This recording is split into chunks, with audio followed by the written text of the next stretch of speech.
innahu min Suleiman wa innahu bismillahir rahmanir rahim. Assalamu alaikum wa rahmatullahi wa barakatuh. Leo bimashiati llahi taala tunakwenda kuwaletea dua ambayo hii kama unaisoma bimaana unakwenda kubadilisha moyo wa mtu kukufanya akupende au kuwafanya watu wakupende, lakini vile vile kufanya watu au mtu kusikiliza maneno yako alafu na kutii. Ni dua moja nzuri sana. Wako watu leo katika jamii tunayoishi wana mazingira magumu sana. Wenda amefanyiwa hasadi au amefanyiwa kijicho, umefanyiwa hasadi au amefanyiwa kijicho, kiasi kwamba mtu hata kama anaongea mambo kwa watu hakubariki, zuri analofanya kwa watu linakuwa baya. Jamii ikimuona inamuona kama vile kituko, kumbe kuna hali na mazingira kafanyiwa mwenyewe hajielewi. Sasa unaweza ukatumia dua hii kwa njia mbili ambazo nitakueleza. Njia kwanza unaweza kutumia kwa njia ya kusoma, na njia pili unaweza kutumia kwa njia ya kukoga kama kombe yani. Kwa maana unaweza kaandika kwa wino wa zafarani alafu katumia kukoga. Dua hii ni nzuri sana sana sana sana.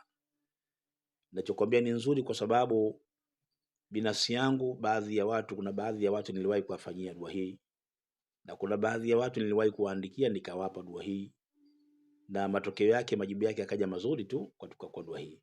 Kwa hiyo ninachokwambia nzuri kwamba ukitumia basi Mwenyezi Mungu Subhanahu wa Ta'ala atafanya sahali katika hiyo. Ndugu zangu, hasadi zipo na kijicho kipo.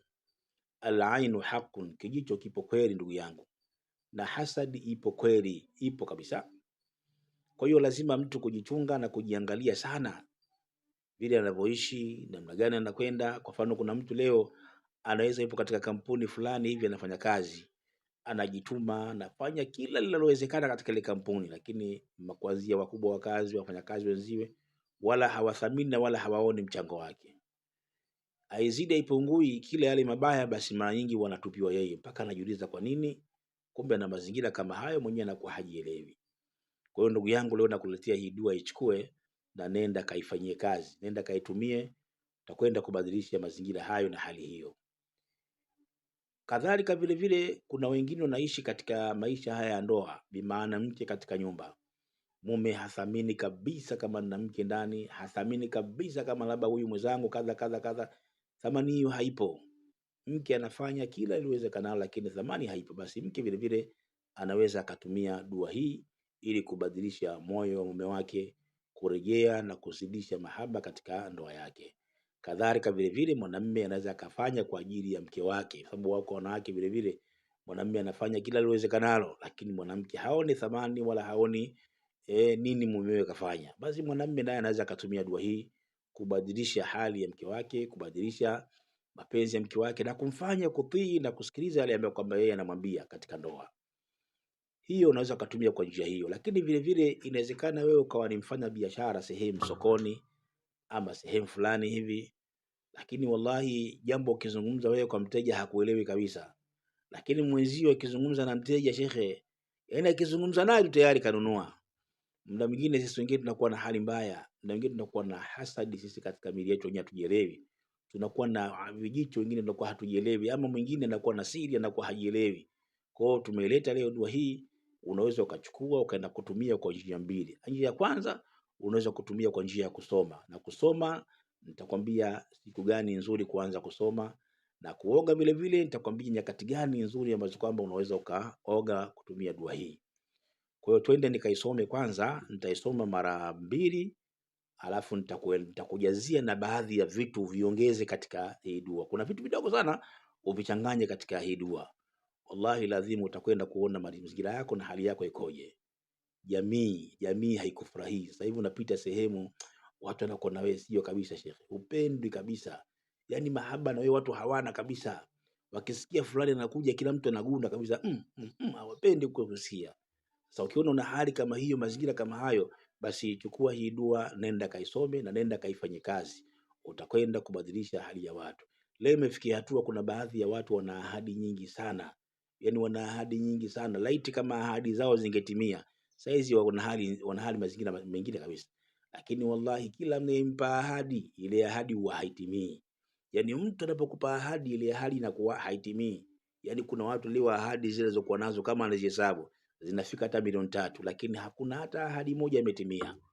Ukiahidiwa bwana, siku fulani bwana nitakufanya hivi hivi hivi hivi, mwisho wa siku kimya. Na ukimpigia ile simu ule mtu anamwambia akupa ahadi, hakupokei tena simu yako, mpaka unajiuliza kwa nini. Na hata kama akipokea, utakuta ile kauli yake ya mwanzo na sasa hivi zinakuwa tofauti kabisa. Mtu kabadilika, mtu kawa na hasira, yani kiasi kwamba wewe unapoongea na mtu, basi mtu anaongea kwa wewe kwa jazba, kama vile kuna ugomvi, mmegombana, kumbe una hali na mazingira ambayo mwenyewe unakuwa hujielewi. Kwa hiyo leo tunakwenda kuileta hii wa Islam. Nitairudia hapa mara 2, alafu nitakupa na nyama za kujazia katika dua hii.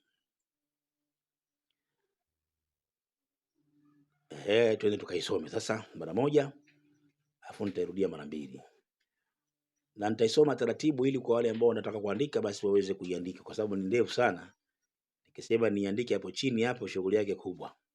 Acha nisome taratibu. Unaanza bismillahir rahmanir rahim, bismillahil azizi almu'taz, bismillahil azizi almu'taz, bi'ului izzihi, bi'ului izzihi, azizan wa kullu aziz, bi'izzati llahi ya'tazun, ya azizu ta'azzaztu bi'izzatika. Narudia hapo, ya azizu ta'azzaztu bi'izzatika, faman i'taza bi'izzatika fahuwa azizan la dhulla ba'dahu, la dhulla ba'dahu. Acha nirudie tena sehemu hiyo.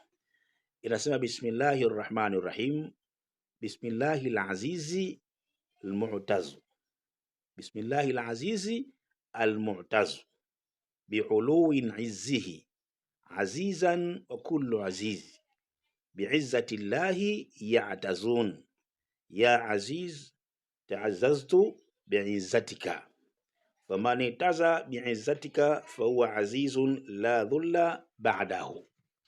Hiyo ni sehemu ya kwanza ya dua hii.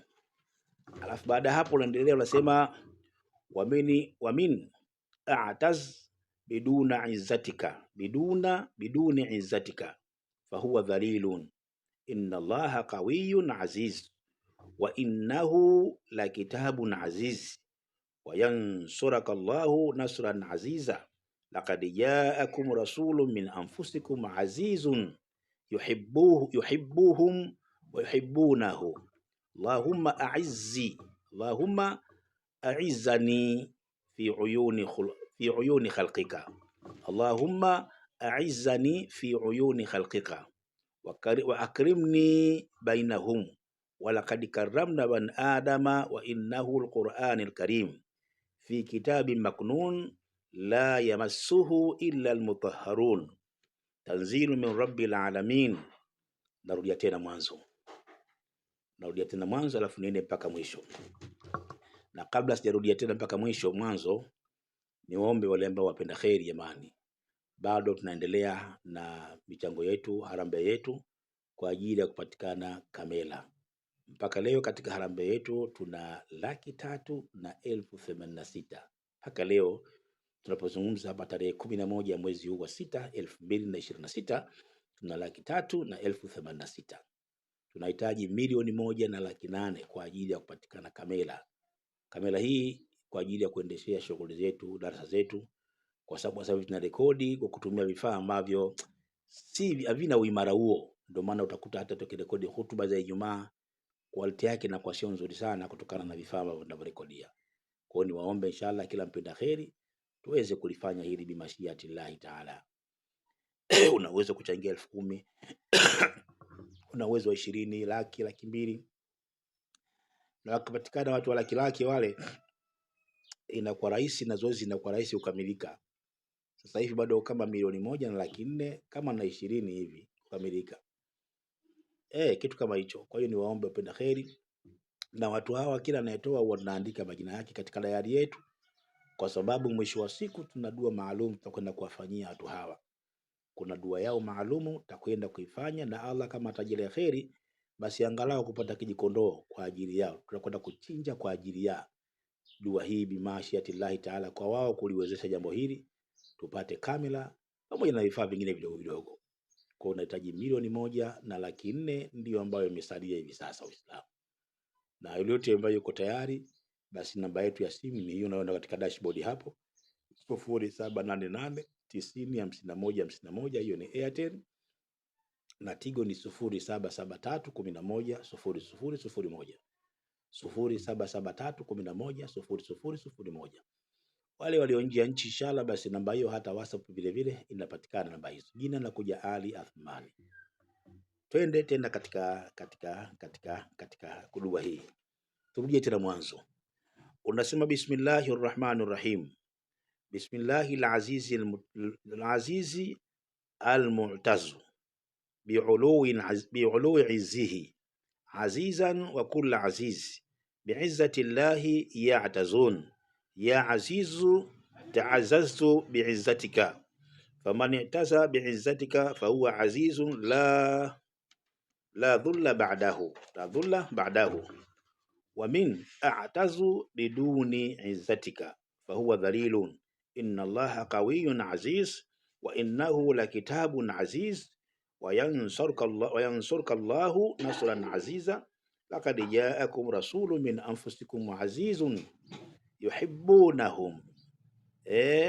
Allahumma a'izzani fi uyuni khalqika, Allahumma a'izzani fi uyuni khalqika wa akrimni bainahum wa laqad karramna bani adama wa innahu al-Qur'anul karim fi kitabin maknun la yamassuhu illa al-mutahharun tanzilu min rabbil alamin wa alqaitu alayka mahabbatan minni waltusna ala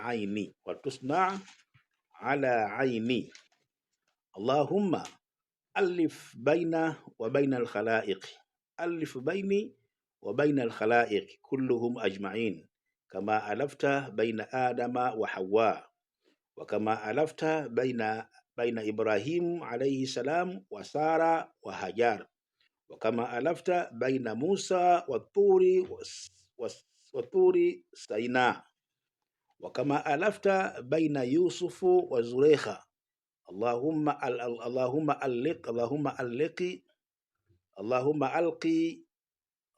alqi ulfatan wa shafaqatan mahabba fi qulubi bani adama wa banati hawa ajma'in.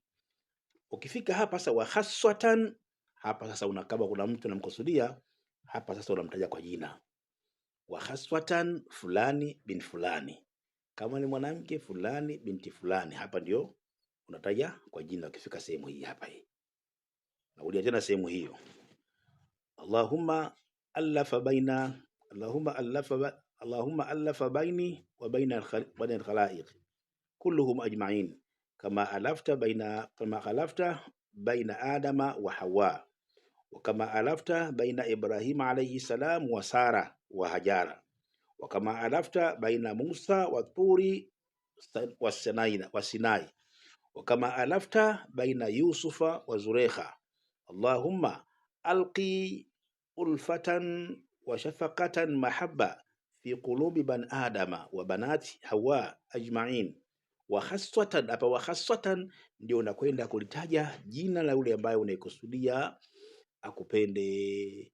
Ukisema akusikilize, akutii, hapa unalitaja jina lake. Sasa kama ukusudii mtu kwa jina, basi ukifika hapa wa hawa ajma'in unaendelea mbele, unasema akhadhtu wa aqadtu jawarihim bihaqqi shahida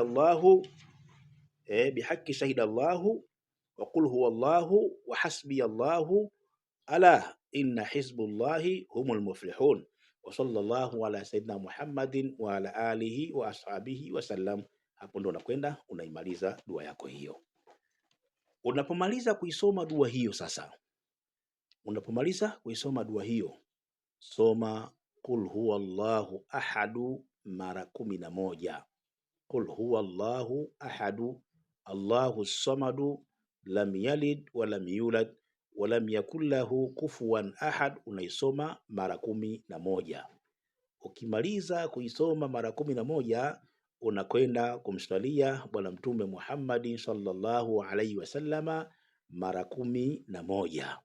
Ukimaliza kumswalia Mtume Muhammad mara 11, hapo unakuwa tayari umeisoma dua yako hiyo na umeikamilisha. Lakini je, unakwenda kuifanya katika siku gani? Muda gani mzuri ambao unaweza ukafanya kazi hiyo? Hapo naomba nitegee masikio yako vizuri, ili nikuelekeze siku, nikuelekeze muda ambao unaanza na kusoma dua yako hiyo biidhnillahi taala, kwa uwezo wake Mwenyezi Mungu subhanahu wa taala. Lakini kabla sijakuelekeza siku gani na muda gani wa kusoma dua hiyo, kuna kipengele nilikieleza mwanzo kwamba mtu anaweza akatumia kwa njia ya kusoma, ama anaweza kuandika kwa zafarani kama kombe, akatumia kwa njia ya kukoga. Kwa hiyo kama unatumia kuandika hizi kwa karatasi, chukua karatasi yako nyeupe, chukua zafarani yako, utaandika hizi karatasi ziwe 7. Karatasi ziwe ngapi? Ziwe 7. Kwa maana hiyo kila siku unachukua karatasi moja, unatia katika maji yako, unakwenda unakoga. Isipokuwa tu usiogee sehemu ya choo, la, kaogee katika sehemu ya bafu. Kaogee katika sehemu ya bafu na usiogee katika sehemu ya choo. Unaoga maji yako hayo, na haijalishi iwe na sabuni isiwe na sabuni, vyovyote vile unakoga tu. Midhari ni maji haya kwa ajili ya dua hiyo. Hata kama ni sabuni unaweza kuoga na sabuni vile vile, wala haina shida, wala haina masharti kwamba maji haya usiogee na sabuni, la, hata na sabuni unaogea.